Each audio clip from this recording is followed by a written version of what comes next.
He had one chance, one flight, one moment that could change the trajectory of his life, and he missed it, for a woman he didn't even know. But sometimes life rewards the heart more than the plan. This is a story about kindness, about timing, about fate dressed in disguise, and about a man whose smallest decision turned out to be the greatest one he would ever make. Ethan Miller wasn't the kind of man who made mistakes, especially not the kind that cost him a multi-million-dollar opportunity. A 34-year-old senior consultant, known in his firm for being methodical, punctual, and unstoppable, Tokyo was waiting. A merger pitch that could make him partner before the year's end. Every second mattered. He arrived early, checked in, cleared security, sat by the gate with just enough time to rehearse his pitch one last time. Everything was perfect, until it wasn't. He gathered his things, adjusted his tie, and headed to gate 47. That's when he saw her.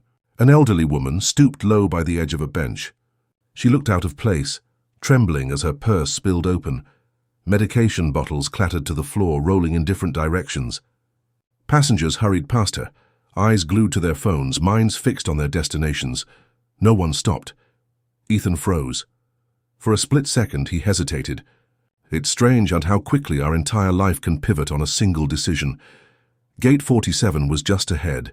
The attendant was waving. He could make it, but then her eyes met his. They were tired, frightened, asking without words, "Please, just help me." He sighed and turned toward her. He knelt down, gathered her pills, gently helped her up. She winced as she moved, whispering apologies. Her name was Margaret. Her cane was unstable. She hadn't eaten. Her connecting flight was cancelled and she'd been waiting for hours. Ethan sat with her, called the airport assistance line, bought her water, got her a sandwich. 25 minutes passed before a wheelchair and escort finally arrived. By the time he turned around, his flight was gone. Gone, just like that. He didn't panic, didn't curse, he just stood still, quiet, empty, until a voice tapped him on the shoulder, a woman in a dark navy suit, sharp, confident, with a badge that simply read, "Operations Director R. Wallace." She asked him to come with her. Confused, Ethan followed. She smiled warmly. "Mr. Miller," she said, "that woman you helped is not just any passenger. She's Margaret Wallace, founder and majority owner of this airline."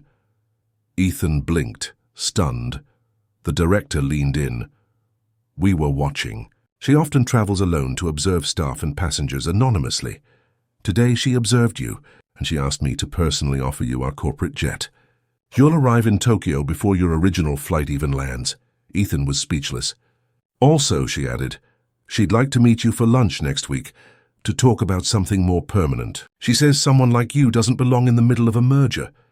You belong in the middle of what really matters." Ethan looked out of the jet window, emotions mixed, disbelief, humility, awe. Ethan missed his flight.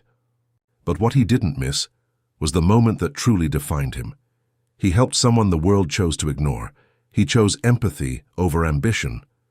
And the universe noticed. Because kindness is a currency. And when it's spent without expectation, it comes back multiplied.